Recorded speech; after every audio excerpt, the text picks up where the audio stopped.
करके हाथ में दे दीजिए और अगला कार्यक्रम लीजिए। मान लिया।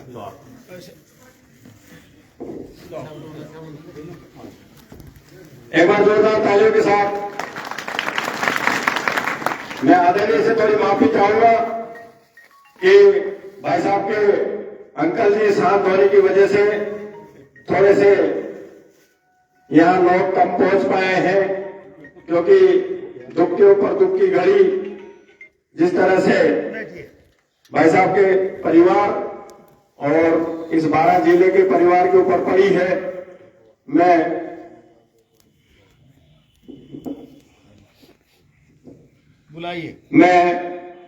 इस क्रम की घड़ी में हमारे मीणा समाज के जिलाध्यक्ष साहब भाई साहब को आमंत्रित करूंगा कि वो 2 पंक्तियां कहकर हमें अनुग्रहित करें।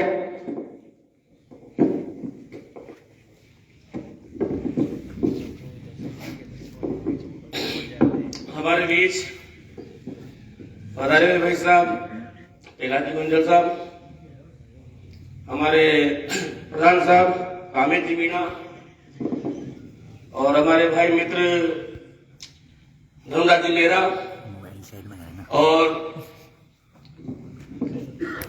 सभी जगह से पधारे हुए मेरे समाज बंधु एवं सर्व समाज के आदरणीय नागरिकों, हमें सब पता है कि बहुत दिनों से हमारे भाई नरेश जी मीणा जेल के अंदर बंद है और जो सरकार है, ये सरकार हर दर्जे की सरकार है, ये युवाओं के विरोधी सरकार है। इसने जो समझौता गांव के अंदर जो आंदोलन मचाया था वो सबके सामने है और उसी संदर्भ में अभी छोट बड़ा जो बैठक हुई थी वो भी इसी संदर्भ में हुई थी कि हमारे नरेश जी मीणा को रिहा किया जाए और समझौता गांव के निवासियों को न्याय मिले। लेकिन फिर भी इस सरकार के ऊपर असर नहीं पड़ पा रहा है। तो आज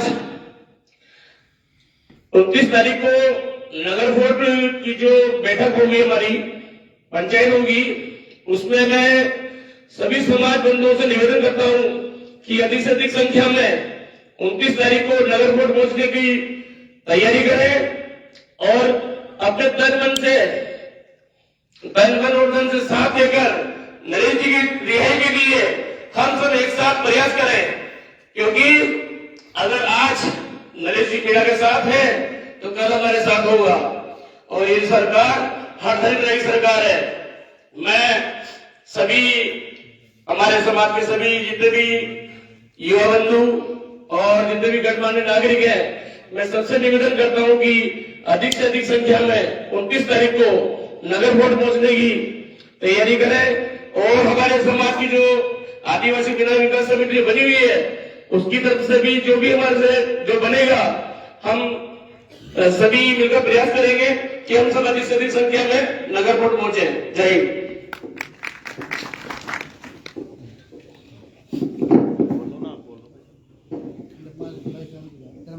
अब हमारे बीच में युवाओं में एक नई ऊर्जा देने वाले भाई साहब धर्मराज जी मेहरा साहब हमारे बीच में हैं। उनसे मैं आग्रह करूंगा कि वो 2 पंक्तियों के साथ और जो भी सुझाव है, किस तरह से अपन को 29 तारीख की तैयारी करनी है, किस तरह से अपन को जो लोग जाने के लिए बहुत तैयार है लेकिन उनके लिए साधनों की व्यवस्था कैसे करनी है, तो कई तरह की बातें हैं। वैसे धर्मराज जी आप बताएं। हमारे बीच में विराजमान हाड़ौती नहीं बल्कि पूरे राजस्थान की जो हमारी किसान कौम है, उस किसान कौम के गौरव और 36 कौम के लाडले लीडर, बहुत ही संघर्षशील जिनका एक इतिहास रहा है राजस्थान की धरती पर, आदरणीय प्रहलाद जी गुंजल साहब का मैं बारां जिले में हार्दिक स्वागत करता हूं, अभिनंदन करता हूं और आप सभी से निवेदन करता हूं कि जिस पर्पस से आदरणीय गुंजल साहब पूरे राजस्थान का दौरा कर रहे हैं, पूरे हाड़ौती में जा रहे हैं, मध्य प्रदेश में भी जा रहे हैं।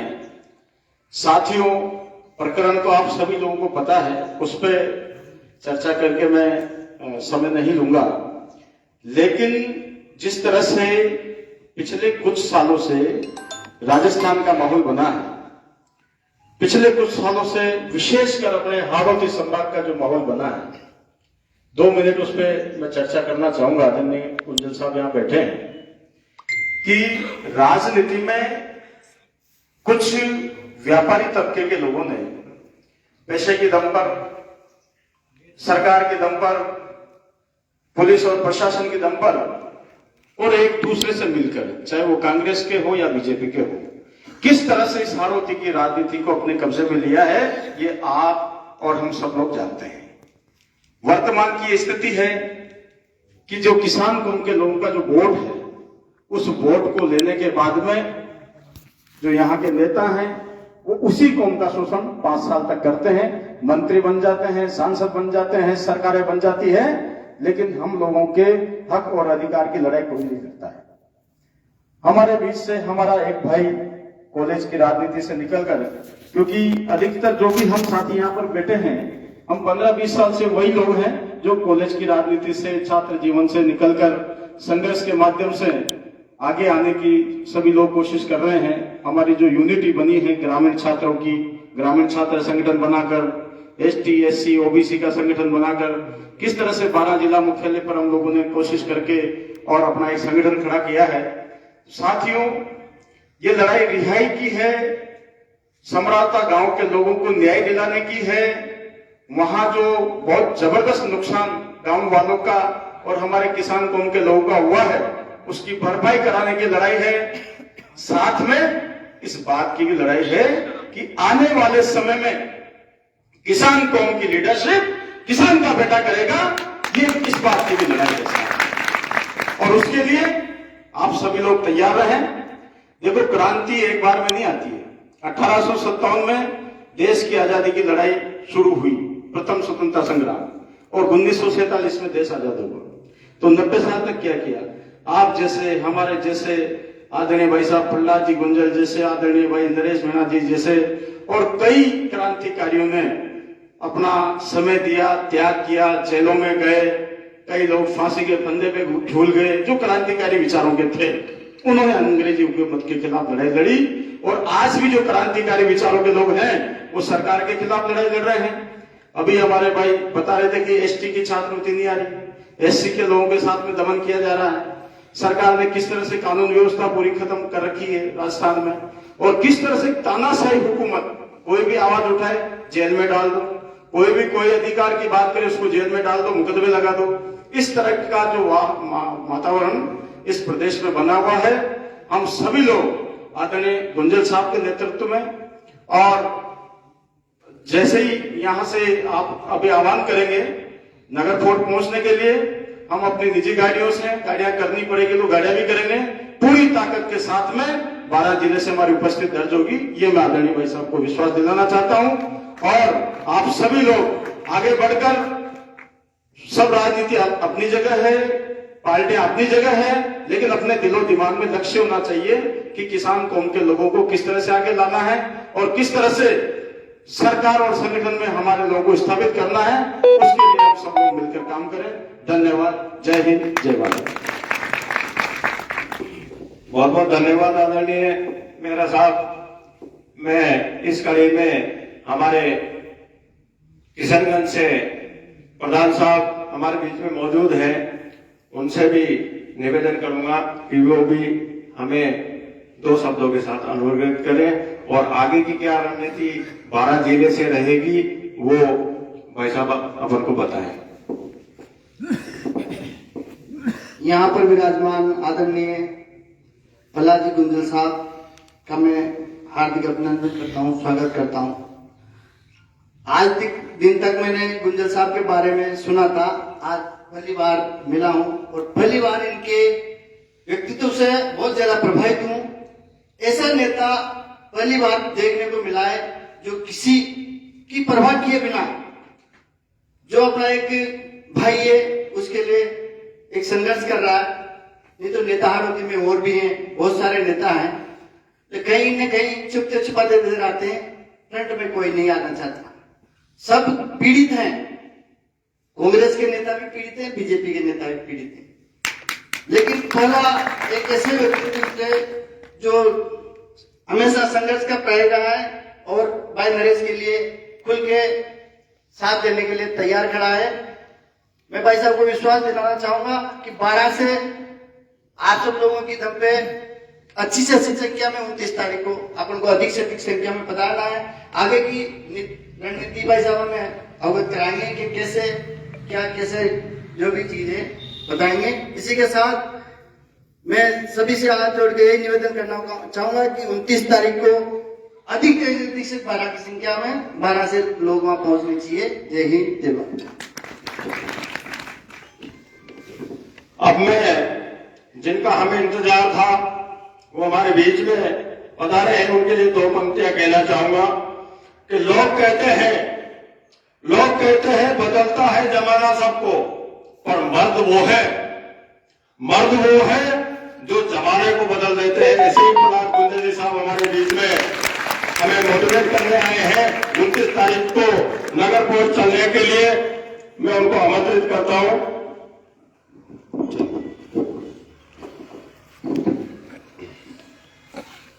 मंचस्थ अध्यक्ष जी, मीणा समाज के पृथ्वीराज जी, प्रधान जी, एसीसी के सचिव मेहरा जी, महानुभाव, नौजवान मित्रों, मेरे समझ में नहीं आ रहा कि मैं आप लोगों से क्या बात करूं। आपके गांव का बेटा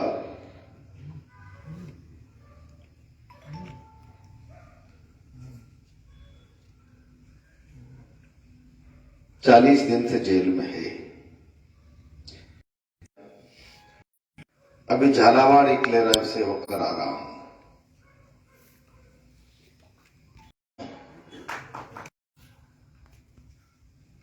बारह का बेटा समरावता की बात करते हुए, समरावता की न्याय और इंसाफ की आवाज को ताकत देते हुए जेल में बंद है और 12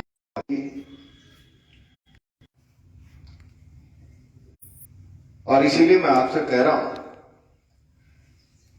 कि अन्याय के सामने चुप रहोगे तो भारतीय जनता पार्टी से मैं बाहर निकलकर आया हूं और इसके चेहरे मोहरे को मैं जितना जानता हूं आप लोग नहीं जानते। भारतीय जनता पार्टी के शासन का असली चरित्र, अभी मेहरा जी किसान कौमों की बात कर रहे थे। सारा हिंदुस्तान अपनी आंखों से देखकर भी अगर मौन धारण कर ले, एक समय वो था जब 1965-66 में अमेरिका से गेहूं खरीदकर भारत अपना पेट भरता था, खाद्यान्नों में दूसरे देशों पर निर्भर थे।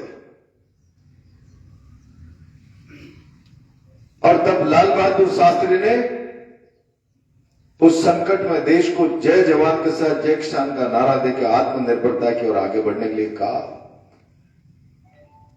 और खाद्यान्न में भारत को आत्मनिर्भर बनाने के लिए पंजाब और हरियाणा ने नेतृत्व किया। और इस भारतीय जनता पार्टी के राज में प्रधानमंत्री के नारे पर, वादे पर 2022 में देश के किसान की आमदनी दोगुनी कर देंगे, अपने साथ न्याय और इंसाफ की मांग को लेकर दिल्ली जावे। 1 साल तक इस भारत की सरकार के पास किसान की बुनियादी मांग पर उनसे चर्चा करने का समय नहीं हो, समय नहीं। काले किसान कानूनों के खिलाफ, और बात यही समाप्त नहीं होगी, मुझे न्याय चाहिए, मुझे न्याय चाहिए, इस भावना को लेकर सड़क पर बैठे बैठे 1000 लोग देवलोक चले गए। 1000 लोग अपने साथ न्याय और इंसाफ की मांग करने वाले लोग 1000 अपने प्राणों की आहुति उस किसान आंदोलन में दे दे, प्रधानमंत्री और भारतीय जनता पार्टी की सरकारों के कान में जो नहीं रहेंगे। इनका असली चेहरा उस रोज सामने आया जब उत्तर प्रदेश का चुनाव घोषित हुआ और 7:45 बजे मुख्यमंत्री प्रधानमंत्री हाथ जोड़कर देश से माफी मांगकर कहते हैं मैं किसान कानून वापस ले रहा हूं। यानी परवाह किसान की नहीं, परवाह किसान के आत्मसम्मान की नहीं, परवाह किसान के हक अधिकार की नहीं, परवाह किसान के जान की नहीं, परवाह केवल वोटों की, परवाह केवल वोटों की। और तुम्हारा बेटा अंदर बंद है। ऐसी बेशरम वोटों के लिए इंसानों का जीवन दांव पे लग जाए तो कोई चिंता नहीं। 12 शांत बैठा रहे, मुझे बहुत तकलीफ है, बहुत तकलीफ है। और आप मानते हो राजनीति के इस चेहरे को मैं शासन करने वाले तमाम लोगों से कहता हूं, क्या व्यवस्था शासन की? भ्रष्टाचार पर जीरो टॉलरेंस, भ्रष्टाचार पर जीरो टॉलरेंस करने वाले लोगों, नीचे आओ गांव में किसान से पूछो क्या कोई पटवारी बिना पैसे गांव का काम करता है? क्या कोई थानेदार, तहसीलदार, सिपाही बिना पैसे गांव का काम करता है? सरकारी मशीनरी शोषण का तंत्र बन गया और यह शोषण तंत्र समाज में खुलेआम हत्याचार मचा देगा जिस रोज जनता की साथ न्याय और इंसाफ को आवाज देने वाली नरेश जैसी ताकतें मर जाएंगी। और तुम चुप रहोगे तो क्या होगा भैया? नरेश की आवाज जिंदा रहेगी कि दफन होगी? दफन होगी। तुम चुप रहोगे तो दफन होगी, दफन होगी, दफन होगी ना। और नरेश जैसी आवाजों का दफन होना तुम्हारे हक अधिकारों का कत्ल है। नरेश जैसी आवाजों का बंद होना न्याय और इंसाफ की आवाजों का खून है। और इसको चुप रहकर देखो तो देखो, राजनीति का चेहरा तो यह है कि प्रहलाद गुंजल नहीं बोलता ना, तो बंद कर ले।